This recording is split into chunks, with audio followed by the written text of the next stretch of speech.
मैं CD Kumar RB tuition centre Panchopur Rosera. आज मैं दिसंबर के 10वें पाठ पीयूषम भाग 2 के 10 पाठ मंदाकिनी वर्णनम के बारे में हम लोग पढ़ेंगे। और सबसे पहले मैं इसका पाठ परिचय पढ़ेंगे कि मंदाकिनी नदी का वर्णन आखिर किसने किया है, किनके समय में हुआ है। और ये मंदाकिनी नदी का जो वर्णन है ये पर्यावरण से संबंधित है। अर्थात आज 5 जून है और 5 जून को हम विश्व पर्यावरण दिवस मनाते हैं। हमारे भारतीय संस्कृति ऐसी है जो अभी से तो क्या पूर्व से हमारे धर्म ग्रंथों से भी हमें पर्यावरण की रक्षा, पर्यावरण की तरफ हमारे धर्म ग्रंथ भी हम लोग को आगे बढ़ाया और बताया है कि जो आप इस नदी, तालाब, पोखर ये सभी को देते। हिंदी में भी ऐसे ऐसे कवि हुए हैं जो पर्यावरण के सुरक्षा के लिए उन्होंने अच्छी अच्छी लेखनी लिखी है। बचाना है मनुष्य को जंगली हो जाने से, बचाना है धरती को मरुस्थल हो जाने से, है ना, बचाना है नदी को नाला हो जाने से। तो आपको पेड़ पौधा को संरक्षित करना होगा, पेड़ पौधा को लगाना होगा। आज पीयूषम भाग 2 वर्ग 10 के मंदाकिनी वर्णनम पाठ आज मैं आप लोग को बताऊंगा। और इस पाठ में सबसे पहले आपको पाठ परिचय के बारे में बताऊंगा कि पाठ परिचय में क्या कहा गया, ये कौन लिखे और किनके बारे में ये वर्णन किया गया है। प्रस्तुत पाठ वाल्मीकि रामायणस्य अयोध्या कांडस्य पंचनवति का अर्थ हुआ 95। पंचनवति का अर्थ क्या हुआ? 95। कहता है प्रस्तुत पाठ वाल्मीकि रामायण के अयोध्या कांड। आगे हम पढ़ेंगे अयोध्या कांड। अयोध्या कांड के 95वां सर्ग से संकलित है। तमात सर्गात संकलित अर्थात ये 95वें सर्ग से संकलित है।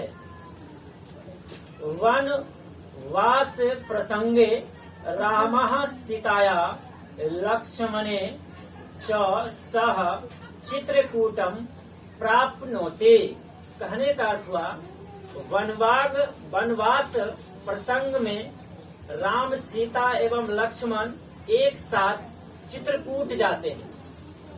जब राम भगवान का वनवास हुआ था 14 वर्ष का, तो वो राम, सीता और लक्ष्मण जब वन की ओर प्रस्थान करते हैं तो उसमें एक स्थान आता है चित्रकूट स्थान। तत्र स्थिताम मंदाकिनी नदी वर्णयम सीता संबोधयति। कहा जाता है तत्र स्थिताम मंदाकिनी नदीम वर्णय सीताम संबोधयति। कहने का अर्थ है वहां स्थित मंदाकिनी नदी का वर्णन करते हुए सीता को संबोधित करते हैं। यानी राम भगवान मंदाकिनी नदी का वर्णन करते हुए सीता को संबोधित करते हैं। यम नदी प्रकृति कै रूप उपदान है संवलिता चित्रम हरति। अर्थात कहने का अर्थ है यह नदी प्राकृतिक उपदानों से संकलित चित्त को हरती है। अस्याह वर्णनम कालिदासो रघुवंश काव्योपि त्रयोदश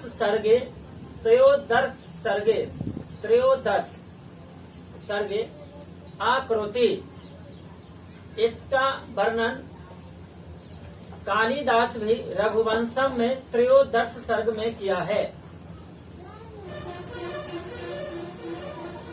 अनुष्टु छंदसी महर्षि वाल्मीकि मंदाकिनी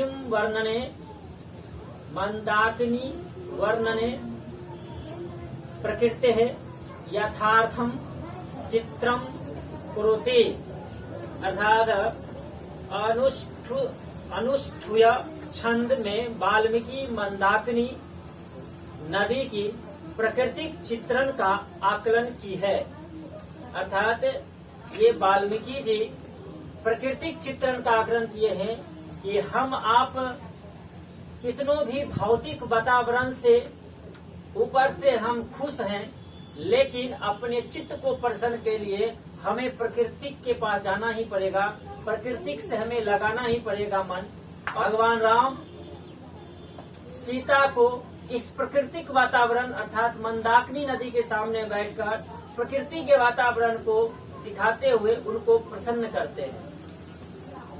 अब हम ये मंदाकिनी नदी वर्णन में जो श्लोक लिखे गए हैं उनको यहाँ पर हमने मात्र 2 श्लोक लिखा है और उनका अर्थ लिखा है। यहाँ पर मात्र 2 श्लोक लिखे हैं और दोनों श्लोक का हिंदी और कुछ जो कठिन शब्द हैं उसका संधि विच्छेद करके भी हम लोग पढ़ने का प्रयास करेंगे। यहाँ पर पहले श्लोक में ये है और दूसरे श्लोक में ये है, तो हम सभी एक साथ पढ़ने का प्रयास करेंगे, साथ में एक स्वर में ठीक ढंग से पढ़ेंगे। ठीक है, चलिए। विचित्र पुलिनाम राम्याम हंस सारस सेविताम। अब देखिए यहाँ पर थोड़ा लंबा सा शब्द है, इसको पढ़ना है कुसुमय उपसंपन्नाम। ऐसे अगर इसको पढ़ेंगे संधि में पढ़ेंगे, यहाँ संधि विच्छेद है, संधि में पढ़ेंगे तो हम पढ़ेंगे कुसुमय रूप संपन्नाम। कुसुमय रूप संपन्नाम पश्य मंदाकिनीम नदीम। पढ़ लिए। अब इसको स्वर में पढ़ेंगे, हम इसको स्वर में पढ़ेंगे। पढ़िए। विचित्रे पुलिनाम राम्याम हंस सारस सेविताम।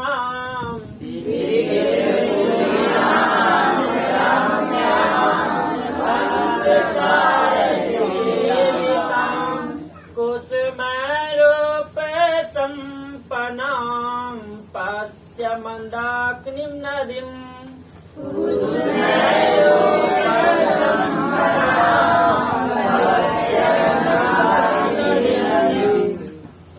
विचित्रे पुलिनाम रम्याम विचित्रे पुलिनाम रम्याम हंस सारस सेविताम।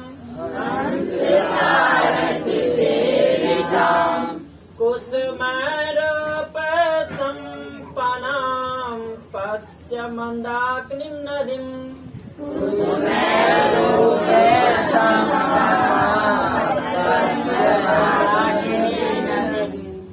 अब देखिए इस श्लोक के हिंदी में है, राम भगवान सीता जी से कहते हैं, हे सीते, फूलों से संपन्न रंग बिरंगे तटों वाली, यानी नदी में 2 तट होते हैं और मंदाकिनी नदी के दोनों तट पर हंस और सारस सहित रंग बिरंगे फूल खिले हुए हैं, फूल लगे हुए हैं, रंग बिरंगे फूल लगे हुए हैं और बहुत ही सुंदर लग रहा है। और इस सुंदर दृश्य को हे सीते तुम देखो, हे सीते तुम देखो। ये बात राम भगवान सीता जी से चित्रकूट में मंदाकिनी नदी के किनारे बैठकर कर रहे हैं, है ना।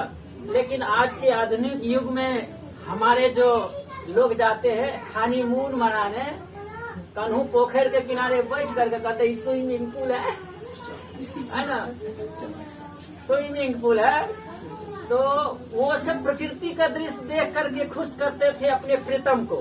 लेकिन आजकल तो अपना बना बनाया हुआ चीज को दिखा करके अपने प्रीतम को खुश करते हैं, है ना। ये देखिए ये लंबा सा है भाई, अब इसको कैसे पढ़ेंगे? नाना विधय तिल रुहय वृत्ता। ये संधि विच्छेद है, ये संधि है, ये संधि है और ये संधि विच्छेद है, इसलिए इसमें विसर्ग आ गया। नाना विधय तिल रुहय वृत्ता। अब इसी तरह से यहाँ पढ़ेंगे नाना विधस्तिरुहै वृत्ताम्।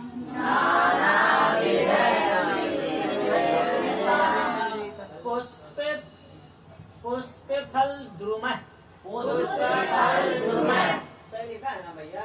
हाँ, पुष्प फल द्रुमः, पुष्प फल द्रुमः। रजंती राजंतिम राजराजस्य नलिनीमीव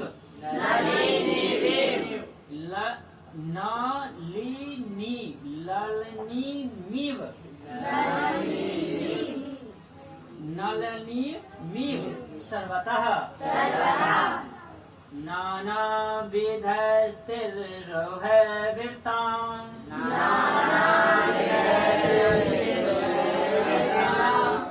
पुष्प फल द्रुमः राजन्तीं राजराजस्य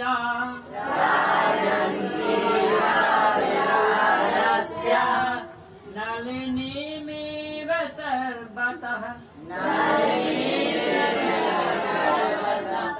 इसको आप स्वर में फिर पढ़ेंगे, पढ़िए। नाना विधस्तिरुहै वृत्ताम्।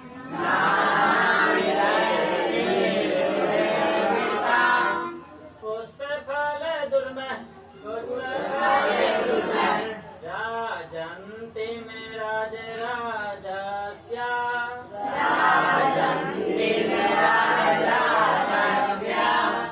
नलिनीमेव सर्वतः।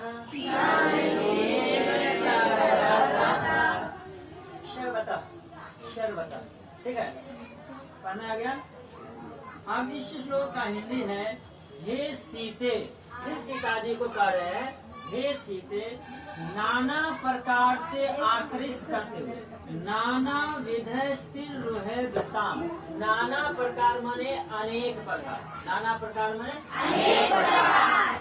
अनेक प्रकार से आकर्षित करते हुए, मतलब कि ये मंदाकिनी नदी को जो देखते हैं, हमें अनेक प्रकार से ये नदी हमें आकर्षित कर रही है, मेरे चित्त को प्रसन्न कर रही है, मेरे मन को खुश कर रही है। ये मंदाकिनी नदी को देखो, फल फूलों और वृक्ष से घिरे, फल फूलों और वृक्ष से घिरे और सुशोभित कुबेर के सरोवर की भांति शोभाशाली इस मंदाकिनी नदी को देखो। क्या कहा?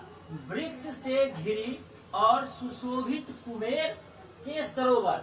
ऐसा मान पड़ता है कि यह इतना आकर्षित लग रहा है और वृक्ष से फलों से यह मंदाकिनी नदी घिरा है, लगता है कि साक्षात कुबेर यानी धन की वार्ता, धन की लक्ष्मी यहाँ पर विराजमान है ना। कुबेर किसको कहते हैं? धन की देवता होता है ना कुबेर। तो इस श्लोक का भावार्थ ये कह रहा है कि हे सीते, इस मंदाकिनी नदी को देखिए, ये हमें बहुत आकर्षित कर रही है। इसके चारों ओर अनेक प्रकार से फल फूल और वृक्ष से घिरी हुई है, जो सुशोभित कुबेर के सरोवर की भांति, अर्थात जिस प्रकार लक्ष्मी जो है धन की नदियां बहा जाती है, धन की नदियां बहा देती है, उस प्रकार जो है ये शोभाशाली इस मंदाकिनी नदी ऐसा प्रतीत हो रहा है। समझ गए?